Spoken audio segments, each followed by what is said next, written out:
Banyak karakter kuat yang masih bisa bertarung, namun ada alasan kenapa para penyihir Jujutsu lebih memilih untuk mengirim Takaba untuk melawan Kenjaku. Berikut pembahasannya, let's check it out. Jujutsu Kaisen Chapter 240 menampilkan sedikit flashback sebelum pertarungan antara Kenjaku melawan Fumihiko Takaba. Bahkan flashback ini ternyata sebelum pertarungan antara Gojo dan Sukuna dimulai. Ada 5 atau bisa dihitung 6 karakter pada flashback kali ini: Kusakabe, Meme, Hakari, Yuta, Hana, dan Angel. Pada flashback ini, Angel mengusulkan untuk menjebak Kenjaku sebelum pertarungan antara Gojo dan Sukuna berakhir. Mengingat jika Gojo bisa menang melawan Sukuna, tetap saja Kenjaku akan bisa mencapai tujuannya, menggabungkan umat manusia dengan Tengen sama.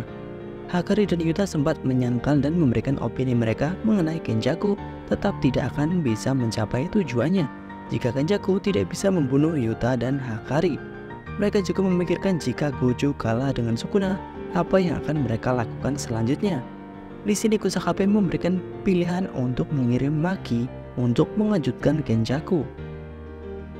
Namun Angel berkata lain.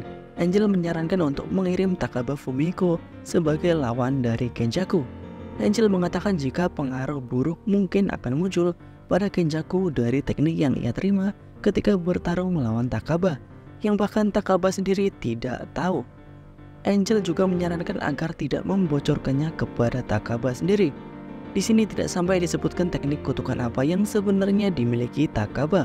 Apakah Takaba benar-benar hanya komedian atau ada satu hal tersembunyi lainnya yang dimiliki oleh Fumihiko Takaba ini?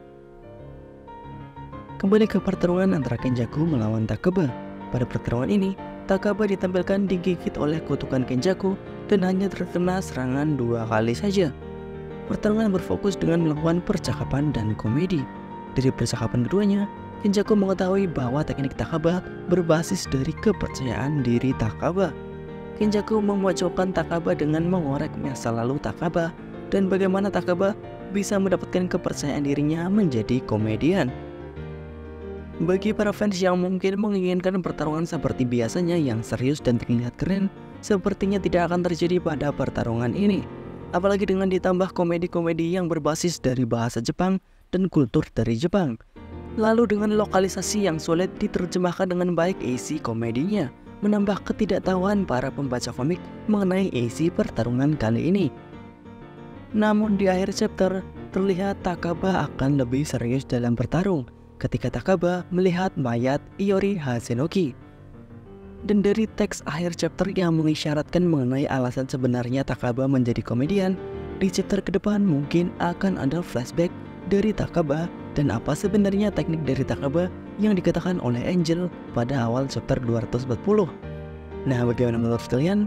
Apakah pertarungan Kenjaku dan Takaba menarik untuk dibaca atau tidak? Dan apa sebenarnya teknik dari Takaba Fumihiko? Tuliskan pendapat kalian di kolom komentar. Bye bye.